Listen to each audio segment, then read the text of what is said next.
Hello there, everybody, and welcome to the reveal of the Pokemon Stadium 2 Draft League. This will be year number 3 that we've done this.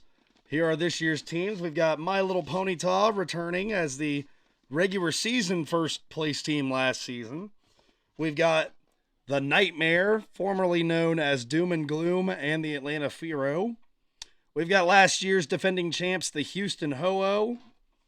We've got my team, which is rebranded to the West Virginia Slashers, mostly because the Tampa Bay Vipers are now the Vegas Vipers, and they have a different color scheme, and it didn't make sense to do that again.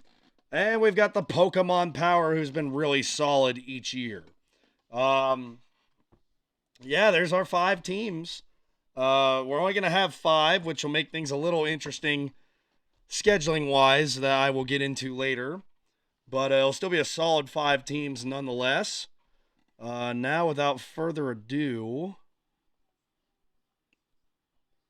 get that off the screen. There we go.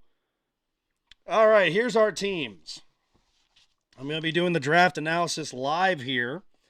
As you can see in our draft, I've got what round everyone was picked, so I'm not going to go like 1, 1, 1, 1. I'm going to do 1, 2, 3, 4 like that. Pokemon Power. The obvious first pick of the draft was Kadabra. That one was an A+ because it's Kadabra. So get one in the tally mark for the A category. Moltres is solid. So give that a B. Tyranitar could sometimes be a question mark because it doesn't have a rock move, but I think it's still pretty solid. We'll give that a B as well. Dragonite, same kind of thing. Not a whole lot to work with as far as dragon moves, but does have wing attack, which is pretty good in some cases, believe it or not. I'm going to say C, but it could be a B depending on the matchup. Venusaur, put in the B category. Blastoise, the B category. Electabuzz, B category. Ursaring, I'm going to say C, but again, it's one that has potential depending on the matchup. Scizor, I want to put in the B, but I'm going to put in the C category because despite the fact that I've thought it was good both years, it was on 2 teams previously that weren't very great. So I'm not sure how much of that was the team versus how much of that is the Pokemon's moveset. So put it in C for now. Miltank is solid when it is used. Poliwrath is solid. And Slowking for me last season was solid. So, yeah, really good team, actually. There was only one that was in the obvious, like, A tier. But when A and B together, you have 9 of your 12 Pokemon. That's pretty good. All right, Slashers.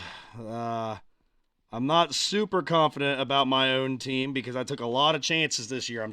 I've been 3rd place both years. I'm tired of being in 3rd place, so I decided I was going to take some chances. That's either going to make me better or worse. With my luck, probably worse. All right, so here we go. Mischievous is an A tier. It's just a Ghost is just a good type to have back in Gen 1 and 2. Lantern is a solid Pokemon. Quillfish has been solid for me every year. Sneasel, I think, is going to be a surprisingly solid pick. Basically, Sneasel's job is it counters Kadabra and it counters Alakazam. That's what it's for. Steelix is solid. Primeape, C tier. Ampharos, a little bit of a gamble, but usually pretty solid. I'm gonna put Mr. Mime in the C tier because if it can't use barrier, it's kind of limited to Psybeam. Chansey, same thing, C tier because while it has good attacks like Blizzard, the accuracy is not great. And while Chansey would be great in today's game because of the Eviolite, we don't have the Eviolite in this, so it does lose out to Blissey. Hitmonchan is a question mark. I don't know if it'll be good or bad. Dodrio is a question mark. It's certainly fast, but other than that, I don't know if it'll be good or bad. And Scyther is a question mark. I don't know if it'll be good or bad. Next up, My Little Ponyta. This draft was hilarious to be a part of because there was a lot of theft going on where people were taken from everyone else's teams. All right, let me get the letters written in here. No D tier Pokemon yet, so that's good. Jinx, A tier last year, was an MVP candidate at one point. Golem is somewhere in B or C. Kind of shocked it went so early, to be honest. I'm going to say B tier. It's one of the more reliable ground type Pokemon in this format. Staryu, A tier. Hitmonlee. I'm going to say B tier just because high jump kick doesn't punish you as much if you miss back in these older games. Houndour is B tier. Haunter is B tier. Blissey is B. Fearow gets a C, but we've seen that if Fearow gets the right matchup, it can do B level work. Dugong is a B. Muck is a B. Dragonair is a B. Pineco, I'm going to say question mark. I almost put it as a D, but I'm not looking at the movesets right now, so it might be better than I thought. That's another Pokemon that I feel like if we had the Eviolite in this format, that would help it a little bit. But nonetheless, again, 10 out of 12 are in the A and B category, so strong showing there by My Little Ponyta, showing that they want to try and dominate again this season. The full name of this team is the Nightmare After Christmas. That is their official name, but as you can see, it barely fits, so they'll be abbreviated to Nightmare in a lot of things. I still haven't changed their name to from Doom and Gloom, or my team from Tampa Bay Steelix in that, but I do have it right up here in the schedules, so I will have that fixed in the future. All right, same thing. A, B, C, D, question mark. All right, A tier. Gengar's a B tier, mostly just because its only ghost move is Nightshade. Snorlax is B tier, always good bulk. Magneton B tier. Skarmory, actually, I'm going to put Snorlax in A. Skarmory's B tier, just because Snorlax is bulk, really. Now, that when you're talking about the computer using Snorlax, it's definitely B tier, but when there's some brains behind the Snorlax, it's A tier. Houndoom, I'm going to say C tier just because it doesn't get as strong of attacks as Houndour. That doesn't mean it won't win its matchups, but like it's not going to win a whole lot of neutral matchups. Machamp is C tier the last couple years. Nidoking, it does have Horn Drill. If you factor out Horn Drill, it's a B tier Pokemon. Ghastly surprised us all by showing it was B last season. Same with Abra. Dugtrio was great. Tentacruel's good. Alakazam's good. So I'm not being very generous with the A tier. So far through 4 teams, we've given out 5 A's. But the point being that teams are being built around a lot of solid Pokemon. All right, Houston Ho-Oh. Sorry if you can tell, I'm still not 100% better. I'm still a little under the weather, but I felt I was good enough that I could get through this video.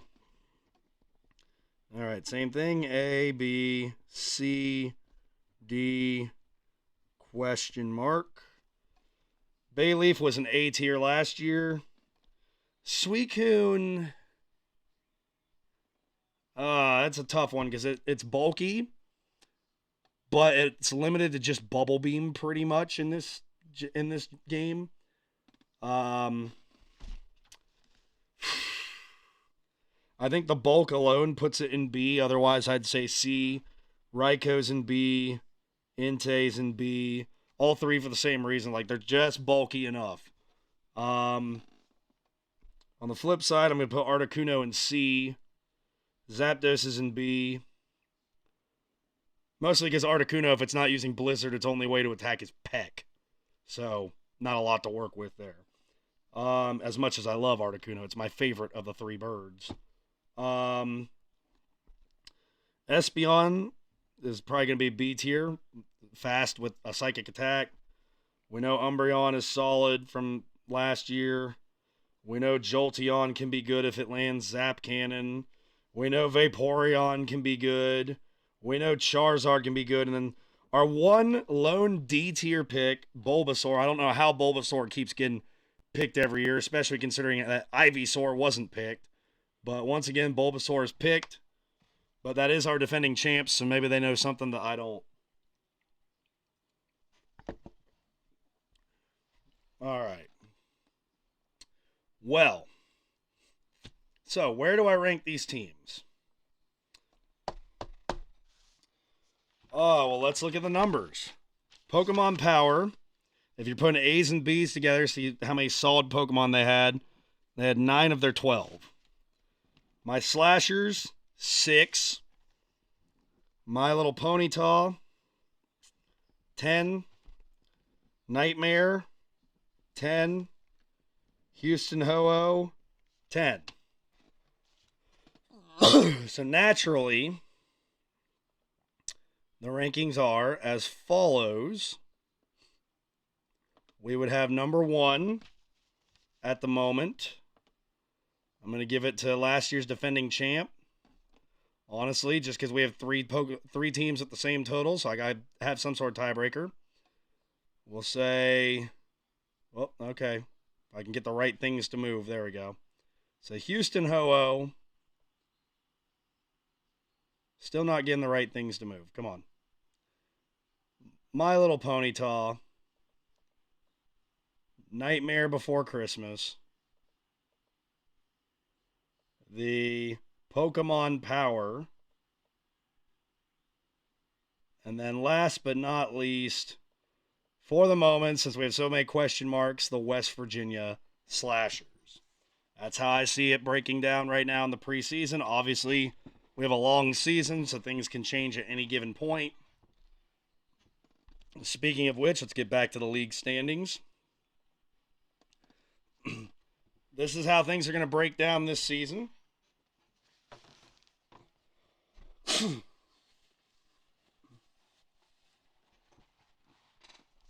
Because there are 5 teams, our options were to have bye weeks and play like 8 games, or to double up every once in a while, and therefore have 16 games. That idea won out because every season we've played 14 or 15 games, so it's about the same amount.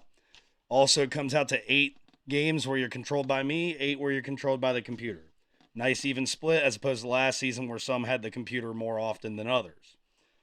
Since this is my league and my idea, I have volunteered to be the first doubleheader of the season. So this season will start out with my team being controlled by the computer against last year's champs, the Houston Ho-Oh.